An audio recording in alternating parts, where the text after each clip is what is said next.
पंचमं स्कंदपादेति षष्ठं कात्यायनेति च सप्तमं कालरात्रिति महागौरीति चाष्टमं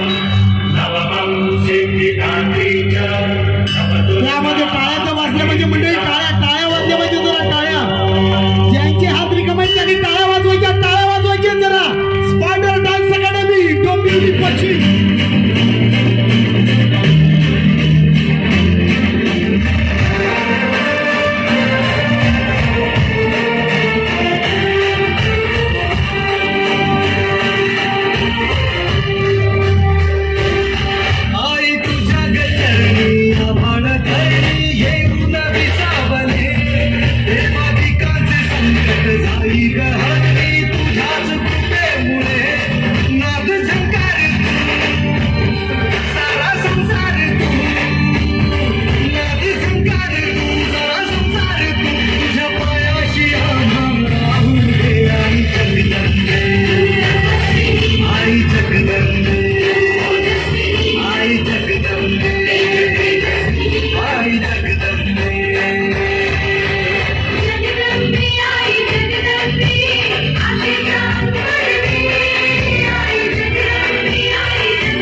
जबरदस्त